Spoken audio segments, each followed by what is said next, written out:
వచ్చినా రాకపోయినా మరి కడప ఎంపీ కాన్స్టిట్యూషన్ లో మాత్రం ఖచ్చితంగా విజయం సాధించే అవకాశం ఉంది కాబట్టి బహుశా హైకమాండ్ ఆ రకంగా ఆలోచిస్తున్నారేమో అనుకుంటున్నారు. బాజీ గారు అసెంబ్లీ నుంచి కూడా దిగుతారు, పోటీలో ఉంటారని చెప్తున్నారు. ఒకవేళ అసెంబ్లీకి పోటీ చేస్తే ఏ స్థానం మీకు ఏమైనా సమాచారం ఉందా? పులివెందులా లేకపోతే మరి ఏదైనా స్థానం అనుకోవచ్చు? కానీ ఇప్పుడు నేను అనుకోవడం రాయలసీమ నుంచి ఆవిడ పోటీ చేస్తారు. రైట్. సుబ్బారావు గారు నమస్కారం సార్. నమస్తే అండి. సుబ్బారావు గారు, ఇప్పటికే అవినాష్ రెడ్డి అభ్యర్థిత్వాన్ని వైసీపీ ఖరారు చేసింది. సో ఎన్నో ఆరోపణలు వచ్చినప్పటికీ అవేమీ లెక్క చేయకుండా ప్రతిపక్షాల నుంచి ఆరోపణలు వస్తే అవి సహజంగానే ప్రతిపక్షాలు చేస్తాయి కాబట్టి, కానీ కొంతమంది అంటే ఆ స్థానికులు కావచ్చు లేదా కొంతమంది సొంత పార్టీ నేతలు కావచ్చు, ఇలా చాలా అవినాష్ రెడ్డి పైన చాలా కొంత వ్యతిరేకత అనుకోవాలి.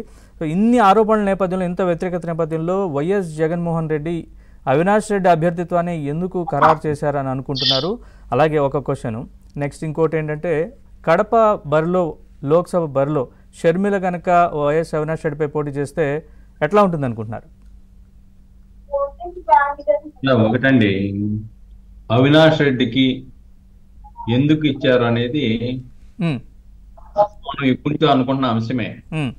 ఎందుకంటే ఇది ఒక ముద్దాయిల పాలన కొనసాగుతుంది ఈ రాష్ట్రంలో. జగన్మోహన్ రెడ్డి కూడా నేరారోపణలు ఎదుర్కొంటున్నాడు కాబట్టి నేరారోపణలు ఎదుర్కొనే వ్యక్తులకు ప్రాధాన్యత ఇవ్వాలనే ఆలోచనతో ఉన్నాడనేది మనం అనుకుంటూనే ఉన్నాం. దాంట్లో ఎమ్మెల్సీ అనంతబాబు అవనివ్వండి, అవినాష్ రెడ్డి అవనివ్వండి, లేకుంటే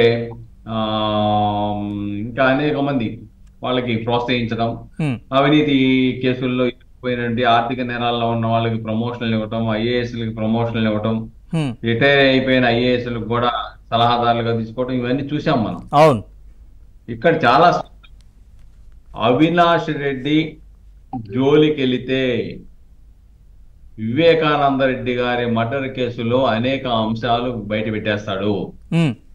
ఆయనకి ఇవ్వాల్సిన ప్రాముఖ్యత ఇచ్చి ఆయన బుజ్జగించకపోతే ఆ మర్డర్ కేసులో వాస్తవాలు చెప్తే పెద్ద పెద్ద తిమింగలాలన్నీ కూడా దాంట్లో కొట్టుకుపోతాయనే ఒక భయం నుంచి అవినాష్ రెడ్డిని అరెస్ట్ చేయకుండా మొదటి నుంచి కూడా అంత విస్తృతంగా ప్రయత్నాలు చేయడానికి అది ఒక కారణమని మనం చెప్పుకోవాలి. అందుకే ఈ రాష్ట్ర పోలీసులను కూడా కస్టడీలో పెట్టారు. మీరెవరు అవినాష్ రెడ్డిని అరెస్ట్ చేస్తే అంగీకరించకండి, జనాలు ఎంతమంది వచ్చినా, సిబిఐని ఎదిరించినా, సిబిఐని కొట్టినా, ఏం చేసినా గానీ మీరు పట్టుకోకండి అని చెప్పడానికి కూడా కారణం అదే. అవినాష్ రెడ్డిని అరెస్ట్ చేస్తామంటే ఢిల్లీ పరుగులు తీసి కేంద్ర మంత్రిని కలవడానికి కూడా కారణాలు అవే. కాబట్టి ఇవన్నీ కూడా చాలా స్పష్టంగా అవినాష్ రెడ్డి, ఎంత విచిత్రం అంటే స్పష్టంగా సిబిఐ చెప్పింది, అవినాష్ రెడ్డి, భాస్కర్ రెడ్డి, శివశంకర్ రెడ్డి వీళ్ళు ప్రధాన భూమిక పోషించారు అక్కడ యొక్క సాక్ష్యాలను మటుమాయం చేయడానికి, కట్లు వేయించడానికి, అలానే దాంట్లో అది హార్ట్ అటాక్ గా చిత్రీకరించడానికి కారకులు వీళ్ళే అని చెప్పేసి చాలా స్పష్టంగా చెప్పిన తర్వాత, అలానే 2017లో వివేకానంద రెడ్డి గారిని ఎమ్మెల్సీగా వాడగొట్టడంలో వీళ్ళ ముగ్గురు యొక్క పాత్ర రాజకీయ కుట్రపూరితంగా ఉంది, వాడగొట్టారని చెప్పిన తర్వాత, అలాగనే ఎంపీ సీటు విషయంలో కూడా షర్మిల కానీ లేకుంటే రాజశేఖర రెడ్డి గారి భార్యకు కానీ లేకపోతే వివేకానంద రెడ్డి గారికి కానీ మాత్రమే ఇవ్వండి, లేకపోతే అవినాష్ రెడ్డికి ఇవ్వద్దు అని చెప్పటం, ఇది రాజకీయ ఆధిపత్య పోరులో కుట్రపూరితంగా జరిగిన ఒక హత్యగా సిబిఐ నిర్ధారణకు వచ్చింది. అందుకే దాంట్లో చాలా కాలం వరకు వీళ్ళ ముద్దాయిలు పెట్టకుండా ఉండడానికి పాపం జగన్మోహన్ రెడ్డి గారు శక్తి వంచన లేకుండా పనిచేశారు.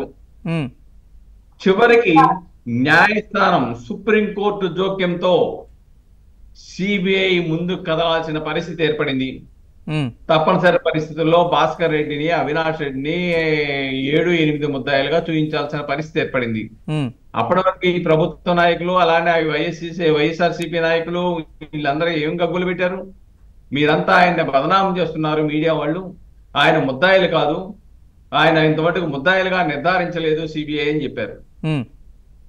నిర్ధారించిన తర్వాత ఏం సమాధానం చెప్పారు వీళ్ళు? పాపం అమాయకుడిని చిత్రీకరించడానికి సజ్జల రామకృష్ణారెడ్డి లాంటి వాళ్ళు శక్తి వంచన లేకుండా పాపం తమ మీడియాతో ప్రచారం చేశాడు. కానీ సిబిఐ చాలా స్పష్టంగా చెప్పింది వీళ్ళ పాత్ర ఉందని చెప్పేసి. గూగుల్ టేక్అవుట్ ద్వారా చాలా స్పష్టంగా చెప్పింది వివేకానంద రెడ్డి గారిని హత్య చేసిన ముందు, హత్య చేసిన తర్వాత ముద్దాయిలు భాస్కర్ రెడ్డి, అవినాష్ రెడ్డి ఇంట్లో ఉన్నారు అని చెప్పేసి. అర్ధరాత్రి పూట ఎందుకు మీరు ప్రయత్నం చేశారు, వాట్సాప్లో చిట్ చాటింగ్ ఎలా చేయగలిగారు, తెల్లారి వరకు చెప్పింది. Tower location